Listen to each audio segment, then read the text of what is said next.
नमस्कार दोस्तों, आप सभी का स्टडी सहयोग जीके में स्वागत है। दोस्तों तो आज अपन बात करेंगे कि बीएसटीसी 2024 से आपके जो पेपर हो चुका है या आपके 30 जून का जो पेपर है उसको अपन सॉल्व करेंगे। तो मैं अलग अलग वीडियो में अलग अलग सब्जेक्ट के हिसाब से मैं वीडियो लेके आऊँगा। तो ये जो आपके 30 जून को पेपर हुआ था उसमें आपके जो हिंदी है तो मैं आज हिंदी का ये आपके लिए जो पेपर हुआ था उसके आंसर की लेके आया हूँ, जिसमें अपन चेक करेंगे कि कौन सा आंसर कौन सा राइट है और कैसे राइट हुआ है। ठीक है, तो आप अपने जो भी आपने बीएसटीसी 2024 का पेपर दिया है तो आप उससे मिलान ज़रूर कीजिएगा, जिससे कि आपको ये पता चल सके कि आपके स्कोर कितने हो रहे हैं। और मैं अगला वीडियो ये भी लेके आऊँगा कि आपके जो कितने स्कोर पर आपको कॉलेज मिल सकता है।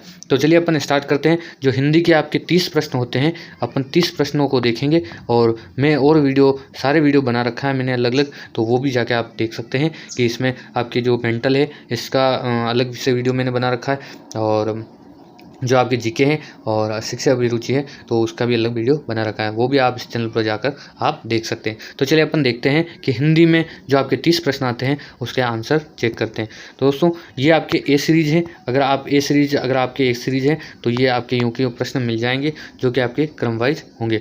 और अगर आपके दूसरी सीरीज आई है तो आपके जो चेंज होंगे, यानी एक नंबर पर जो आपके इसमें प्रश्न दे रखा है वो प्रश्न दूसरे नंबर पर आपके कोई अलग क्रमांक पर आपकी संख्या पर मिलेगा। तो आप इससे भी आप चेक कर सकते हैं। तो चलिए अपन देखते हैं हिंदी। ठीक है, तो भाषा योग्यता में हिंदी है। तो पहला प्रश्न है आपके इसमें जो 171वां प्रश्न है, ए सीरीज है, इसमें 171वां प्रश्न है, जिसमें से निम्नलिखित में से बादल ये शब्द का पर्यायवाची शब्द नहीं है। ठीक है, तो बादल शब्द का पर्यायवाची शब्द कौन सा नहीं होगा, तो ये होगा आपके सी, यानी जलजात। तो जलजात शब्द है ये आपके जो बादल के शब्द का पर्यायवाची शब्द नहीं होगा, यानी 3 शब्द हैं ऐसे जो आपके पर्यायवाची शब्द होंगे। 172वां नंबर हुआ है आपके निम्नलिखित किस में से विकल्प के सभी शब्द परस्पर पर्यायवाची शब्द नहीं है। ठीक है, तो परस्पर यानी इन जो आपके ये दे रखे हैं तीनों साथ में, इसमें से देखना है अपन को कि तीनों एक जैसे पर्यायवाची शब्द है या नहीं है। तो इसमें आपके आंसर आएगा ये आपके डी आएगा। ठीक है, तो डी जो आपके आंसर है ये आंसर आपके गलत है, यानी ये जो सारे दे रखे हैं ये आपके पर्यायवाची शब्द हैं और इसमें जो दे रखे हैं ये पर्यायवाची शब्द नहीं है। और 173वां प्रश्न है आपके इसमें से निम्नलिखित में से तीव्र का विलोम शब्द है। तो तीव्र का विलोम शब्द कौन सा होगा, तो इन चारों में से आपके तीव्र का होगा मंद होगा। ठीक है, फिर आता है अगला, निम्नलिखित में से किस विकल्प के परस्पर विलोम शब्द नहीं है। ये पूछ रहा है नहीं विलोम है, यानी इनको देखना है अपन को कि विलोम कौन सा नहीं है। तो इसमें आपके आ जाएगा ए राइट हो जाएगा, यानी श्लाघा और प्रशंसा ये आपके विलोम शब्द नहीं है। बाकी ये जो 3 दे रखे हैं ये आपके विलोम शब्द है। अगला प्रश्न देखते हैं अपन। अगला है आपके निम्न में से अब्ज और अब्द शब्द युग्म की सही अर्थ है। ठीक है, इसका अर्थ सही अर्थ पूछा है। तो इसमें आपके होगा अब्ज का अर्थ होगा कमल और अब्द का अर्थ होगा बादल। ठीक है, तो ये पहला ऑप्शन राइट होगा। फिर आपके अगला प्रश्न है निम्न में से भवन और भुवन शब्द का सही अर्थ है। और भवन और भुवन का आपके होगा कि इसमें सी वाला राइट होगा, यानी इसमें घर और संसार। तो भवन का अर्थ होता है घर और भुवन का अर्थ होता है संसार। अगला प्रश्न है निम्नलिखित में से संयुक्त वाक्य का उदाहरण है। ठीक है, तो निम्नलिखित में से आपके संयुक्त उदाहरण का वाक्य कौन सा होगा, तो संयुक्त यानी और का शब्द होगा बीच में, यानी मैं दिल्ली गया और मेरी पत्नी आगरा। तो और शब्द का प्रयोग है, यानी ये संयुक्त वाक्य है। संयुक्त यानी जोड़ रखा है इसको, और शब्द ने जोड़ रखा 2 वाक्यों को। फिर अगला आपके प्रश्न आता है वर्षा होती है तो अनाज पैदा होता है। निम्नलिखित में से कौन सा वाक्य है, तो निम्नलिखित में से कौन सा वाक्य है इसमें देखना है आपके। तो संकेत दे रखा है कि अगर वर्षा होती, ये संकेतवाचक है, यानी अगर वर्षा होती तो क्या होता, अनाज पैदा होता। अगला प्रश्न है निम्नलिखित में से अशुद्ध आपको देखना है, इन चारों में से अशुद्ध कौन सा है। तो अशुद्ध होगा आपके ये मंत्रिमंडल होगा। ठीक है, फिर अगला देखते हैं अपन निम्नलिखित में से अशुद्ध शब्द कौन सा है। तो अशुद्ध होगा आपके ये शुश्रूषु। ठीक है, तो इसमें से ये छोटा हो जाएगा, ये ऊ छोटा आएगा। अब अगला प्रश्न देखते हैं अपन। इसमें से आपके अगला प्रश्न है, निम्न में से कौन सा वाक्य शुद्ध है, यानी कौन सा वाक्य शुद्ध है, यानी 3 अशुद्ध होंगे और 1 सही होगा। तो उसमें से देखना है अपन को कि इसमें है आपके राम का दर्शन पाकर अहिल्या धन्य हो गई, ये आपके सही है, बाकी ये तीनों गलत हैं। ठीक है, तीनों गलत हैं।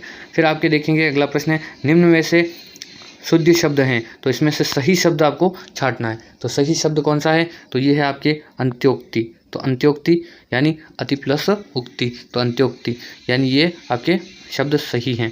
फिर अगला देखते हैं अपन, तो छछूंदर के सिर पर चमेली का तेल।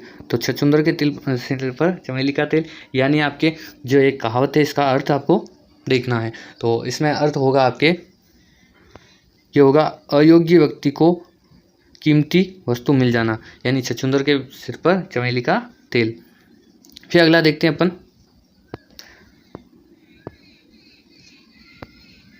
दोस्तों अपने पेपर में मिलान जरूर करिएगा कि अपने कितने स्कोर हो रहे हैं, तो इससे आपको पता लग जाएगा कि आपका सिलेक्शन होगा या नहीं होगा। मैं कट ऑफ के लिए भी एक वीडियो बनाऊंगा जिसको अब आप देखें, तो उससे आपको पता लग जाएगा। तो अगला प्रश्न है आपके, बुद्धिहीन होने पर धनवान के लिए निम्न में से उपयुक्त हैं, यानी इसमें आपके आंसर होगा ए। ठीक है, तो ए होगा इसमें कि आँख के अंधे कांट के पूरे, यानी आपके ए आंसर होगा। ठीक है, फिर आता है इसमें अगला है, निम्न में से अन्वेषण की संधि है। तो अन्वेषण की संधि क्या होगी, तो अन्वेषण की संधि की अनु प्लस ऐषण होगी। ठीक है, इसमें अनु प्लस ऐषण होगी। फिर आपके अगला है, लोकोपाय में से निम्न में से कौन सी संधि है, तो इसमें से होगी आपके गुण संधि होगी। ठीक है, इसमें कौन सी होगी, गुण संधि। दोस्तों इसमें मैं ये नहीं बता रहा हूँ कि कैसे होगी, क्या होगी, क्योंकि आप तो अपना जो पेपर है उसको मिलान कीजिए, आप चेक करिए कि आपके कितने सही हो रहे हैं, कितने गलत हो रहे हैं। फिर अगले वीडियो में मैं बताऊँगा कि कैसे क्या हुआ था, कैसे इसमें से ये आंसर है, कैसे सही आ रहा है और इसमें कौन सी संधि कैसे हो रही है। फिर अगला प्रश्न है, निम्न में से सही संधि विच्छेद हैं। तो निम्न में से सही संधि विच्छेद कौन सा है, तो इसमें होगा वाग प्लस यानी वागीश, यह आपके सही होगा, सी वाला। फिर आगे आपका आएगा, निम्न में से पंचरत्न का सही समास है। तो पंचरत्न का सही समास कौन सा होगा, तो ये होगा आपके सी वाला, यानी पंचरत्नों का समाहार, ये दिगु होगा। यानी पंच यानी इसमें संख्यावाची शब्द आ रहा है, संख्यावाची शब्द देखते ही आपको दिगु लगाना था। ठीक है, फिर इसमें आता है, निम्न में से बहुब्रीहि समास का उदाहरण है। तो निम्न में से बहुब्रीहि समास का उदाहरण कौन सा है, तो ये होगा आपके बहुब्रीहि, यानी आपके जो भी देवताओं के नाम आते हैं, यानी त्रिनेत्र, तो ये सब आते इसमें आता है। फिर अगला देखते हैं प्रश्न आपने, अगला प्रश्न है आपके, निम्न में से स्व उपयुक्त हैं। ठीक है, उपसर्ग युक्त शब्द हैं। तो स वाला शब्द आपके जो देखना है कि स्व जो उपसर्ग है उसमें कौन सा शब्द है, तो ऐसा है आपके, ये होगा आपके इसमें स्वकर्म, स्व प्लस कर्म यानी स्वकर्म होगा, तो ये आपके उपसर्ग है। फिर आता है इसमें, निम्न में से अन्न उपसर्ग से बना शब्द नहीं है। अन्न उपसर्ग से बना उपसर्ग से शब्द नहीं है, तो ये नहीं होगा, तो ये होगा आपके सी वाला। ठीक है, यानी अनुदान, इसमें होगा आपके अनुदान। फिर आता है आपके 92वां प्रश्न है आपके कि इसमें से निम्न में से फारसी उपयुक्त शब्द नहीं है। तो फारसी वाला नहीं है, यानी आपकी क्या होगा, कौन सा होगा, दुराचारी। ठीक है, दूर प्लस आचार्य, तो दुराचारी। तो फिर इसमें अगला प्रश्न है, निम्न में से बिछोना शब्द से जो प्रत्यय है उसमें प्रत्यय देखना है। बिछोना में कौन सा प्रत्यय होगा, तो ये होगा आपके होना। ठीक है, यानी इसमें बी आंसर होगा। फिर आता है, निम्न में से भावात्मक तद्धित और प्रत्यय कौन सा है, तो तद्धित प्रत्यय कौन सा है, ये इसमें देखना है। भावात्मक यानी आपके होगा इसमें बूढ़ा प्लस ओत्ती, बूढ़ा ओत्ती। ठीक है, इसमें ये होगा। फिर आता है, निम्न में से कौन सा शब्द युग्म अशुद्ध है, यानी अशुद्ध कौन सा है, तो इसमें आएगा आपके सी वाला, यानी राग और रंग, ये आपके है अशुद्ध है। और इसमें अगला प्रश्न, निम्न में से अमीय शब्द का पर्यायवाची, अमी यानी विष होता है, तो अमी का पर्यायवाची है, तो अमी का पर्यायवाची क्या होगा, इसमें होगा सुधा। ठीक है, अमी का पर्यायवाची शब्द क्या होगा, सुधा होगा। फिर अगला देखते हैं,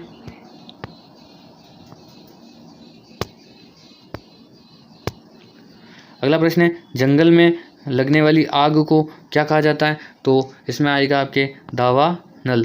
तो दावानल क्या होती है? जंगल में आग लगने वाली दावानल कहलाती है। अगला प्रश्न है आपके कि आँखों से परे के लिए उपयुक्त एक शब्द है। तो आँखों से परे उपयुक्त एक शब्द है, कौन सा है? तो परोक्ष होगा। ठीक है। फिर अगला प्रश्न है, निम्न में से संप्रदान तत्पुरुष का उदाहरण है। तो संप्रदान तत्पुरुष का उदाहरण कौन सा है? तो ये होगा आपके हवन सामग्री, यानी हवन के लिए सामग्री, संप्रदान के लिए यानी हवन के लिए सामग्री। फिर आता है आपके निम्न में से शक्ति का उपासक के लिए उपयुक्त शब्द है। तो यानी आपके ये होगा डी, यानी शाक्त होगा। ठीक है। तो ये थे आपके 30 प्रश्न जो कि मैं ये पेपर लेके आया हूँ 2024 का BSTC का पेपर है। आप अपने स्कोर ज़रूर चेक करें और आपके जो भी दूसरे सब्जेक्ट हैं आप अगर आपके और भी सब्जेक्ट के अगर आंसर मिलान करने हैं तो आप इस चैनल के प्लेलिस्ट में जाकर आप देख सकते हैं और भी वीडियो देखकर और आप ज़्यादा से ज़्यादा शेयर करें और इसको लाइक ज़रूर करें दोस्तों। तो मिलते हैं अगले वीडियो में। आप सभी का बहुत बहुत धन्यवाद और मैं आपको सभी को मैं अगला वीडियो में ये बताऊंगा कि आपके कितने स्कोर हैं और कट ऑफ कितनी रहने वाली है और आशा करता हूं कि आप सभी का सिलेक्शन हो और आप सभी ने बहुत अच्छा पेपर दिया होगा। तो आप सभी का बहुत बहुत धन्यवाद दोस्तों।